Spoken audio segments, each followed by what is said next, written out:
Selamat datang di kanal Ramlan Adiwijaya. Oke, pernah kepikiran nggak sih gimana ceritanya sebuah negara yang kalau di peta itu kelihatannya cuma titik doang, malah bisa jadi pengendali jalur perdagangan dunia? Hari ini kita bakal bongkar salah satu paradoks paling keren di ekonomi global. Gimana negara-negara paling kecil justru jadi raksasa yang super perkasa? Pertanyaannya kedengeran simpel ya, tapi jawabannya, wah, ini dalam banget. Ini tuh bukan soal luas wilayah atau seberapa banyak penduduknya, tapi soal siapa yang menguasai titik-titik krusial yang jadi penentu nasib ekonomi seluruh dunia. Yuk kita pecahin teka-teki ini bareng-bareng. Oke, ini dia peta perjalanan kita hari ini. Pertama, kita bahas paradoksnya dulu. Terus, kita bedah formula sukses mereka itu apa. Lanjut, kita lihat potensi raksasa yang sebenarnya Indonesia punya. Nah, setelah itu kita lihat kenyataannya gimana. Dan terakhir, kita coba ambil pelajaran penting dari tetangga kita. Kita mulai dari bagian pertama, paradoks bangsa kecil yang perkasa. Logikanya kan, negara besar yang wilayahnya luas, sumber dayanya melimpah, itu yang paling kuat. Tapi di panggung perdagangan global, ceritanya seringkali kebalik. Justru ukuran yang kecil, kalau dikelola dengan super cerdas, bisa jadi sumber kekuatan yang luar biasa. Aneh kan? Terus, gimana cara mereka melakukannya? Ini jelas bukan sulap, bukan sihir, bukan kebetulan juga. Ternyata ada resepnya, ada formulanya. Formula yang bisa mengubah lokasi strategis jadi, boom, kekuatan ekonomi yang dahsyat. Kita bakal bedah 3 bahan utamanya satu-satu.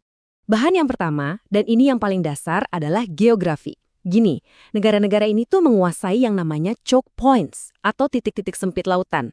Bayangin aja ini kayak gerbang tol utama di jalan raya dunia. Semua kapal dagang raksasa itu harus mau nggak mau lewat situ.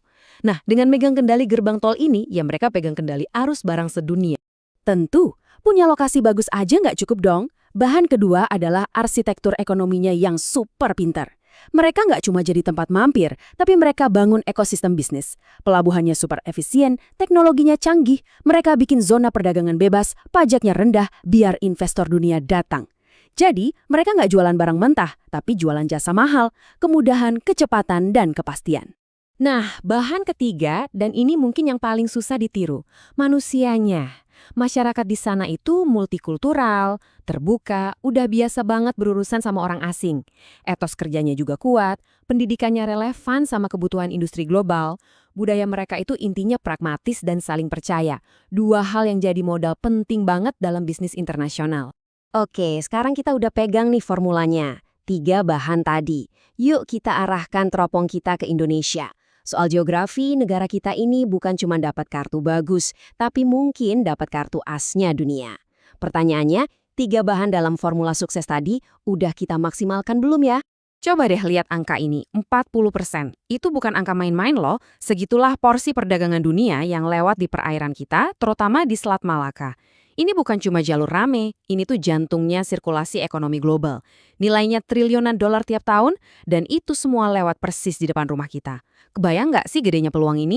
Dan titik pusat dari semua potensi ini ada di mana? Pulau Batam. Posisinya itu sempurna banget, cuma 20 km dari Singapura, pas di mulut Selat Malaka. Secara geografis, Batam itu kandidat paling ideal buat jadi pusat logistik dan bongkar muat kapal kelas dunia. Persis kayak tetangganya. Potensinya jelas banget, nggak bisa dibantah. Tapi, pertanyaannya, apa potensi segede itu udah berhasil kita ubah jadi kekuatan ekonomi yang nyata? Nah, ini saatnya kita jujur sama diri sendiri. Apakah Indonesia sudah jadi pemain utama, atau jangan-jangan cuma jadi jalur lewat doang? Disinilah kita nemuin gap yang wow, gede banget. Di satu sisi, kita punya mimpi besar jadi pusat logistik, punya industri maritim yang maju. Tapi di sisi lain, kenyataannya banyak kapal-kapal kontainer raksasa itu cuma lewat doang, tanpa mampir.